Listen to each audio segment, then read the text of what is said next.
comic fans, and welcome to another episode of Uncle Jay's Comic Adventure. It's unboxing day again, and I have more books to share with you that have recently came back from CGC. So let's take a look at them. Let's start out with an iconic Fantastic Four book. We're talking about number 52, the first appearance of the Black Panther.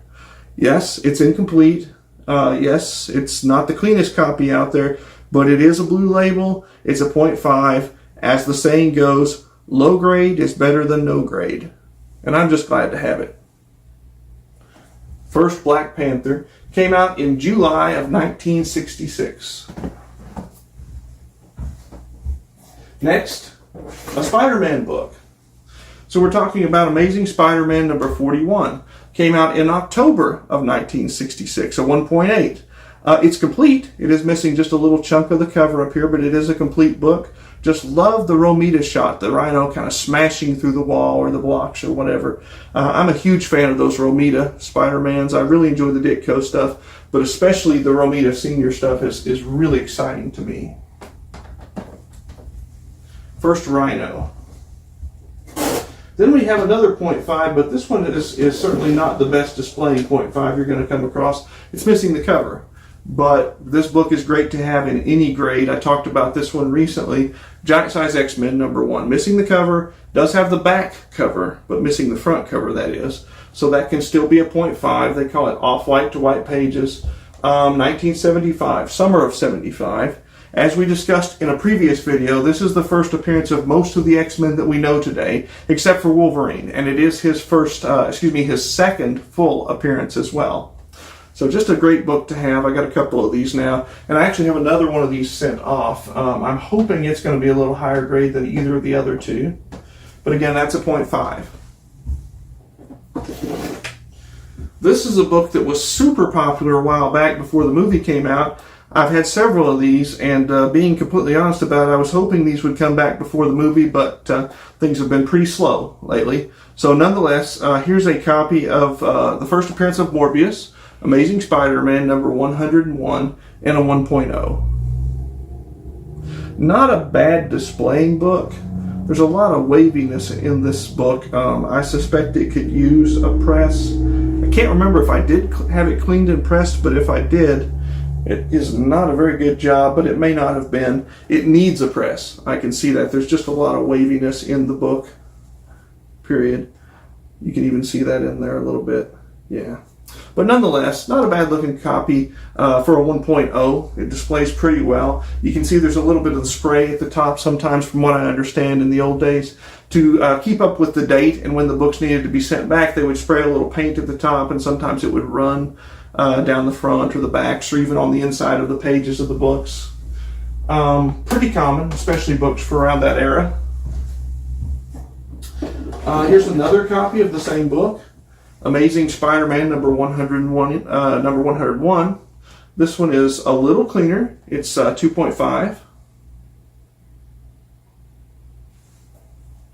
Not too bad. A little writing on the back. But this would be a good one to have just to display. Actually, the front looks better than the back side on this one. Off-white to white pages. This one came out in October of 1971.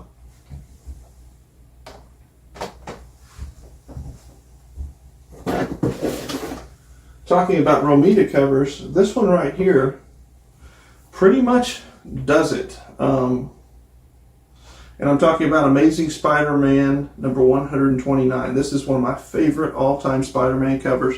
First appearance of one of the most iconic heroes, villains, vigilantes, whatever you want to describe him as, from the 70s, the 80s, and onward. I'm talking about the Punisher. And I just really, really like this cover. I like the colors. I like the composition. Again, number 129. This is actually a white page copy, but it's a 2.0 as well. So it's pretty low grade. I guess someone's saying, well, that just makes it affordable. And that's true. Some staining on the back.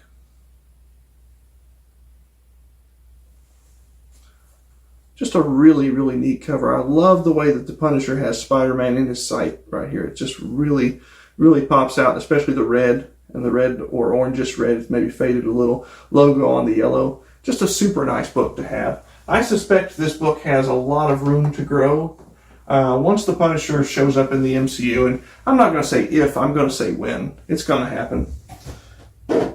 He's too big a character, too popular for this not to happen. Here's a Batman book, and I'm excited to have this one. It is a qualified grade, but I'm talking about Batman number 232, first appearance of Ra's al Ghul. Came out in June of 1971. One thing I'm kind of disappointed about, CGC, I'll show you this. Looks like they folded, looks like the cover had a little fold in it, and I can't imagine why they didn't fold that back before sealing it. It would not have taken much to have just flipped that little spot over, as you can see, and it would have displayed so much better. In this way, I'm kind of concerned that eventually that piece may come off right there, so I'm disappointed that it was slabbed like that, but nonetheless, this came back in a 4.0. Good book to have, complete or not. It's missing, it says 2 center wraps are missing on this one.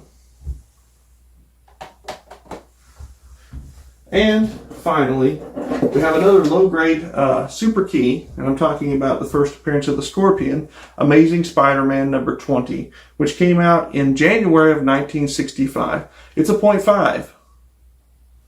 It's missing 2 pages, 5 and 15, but it is the first appearance of the Scorpion.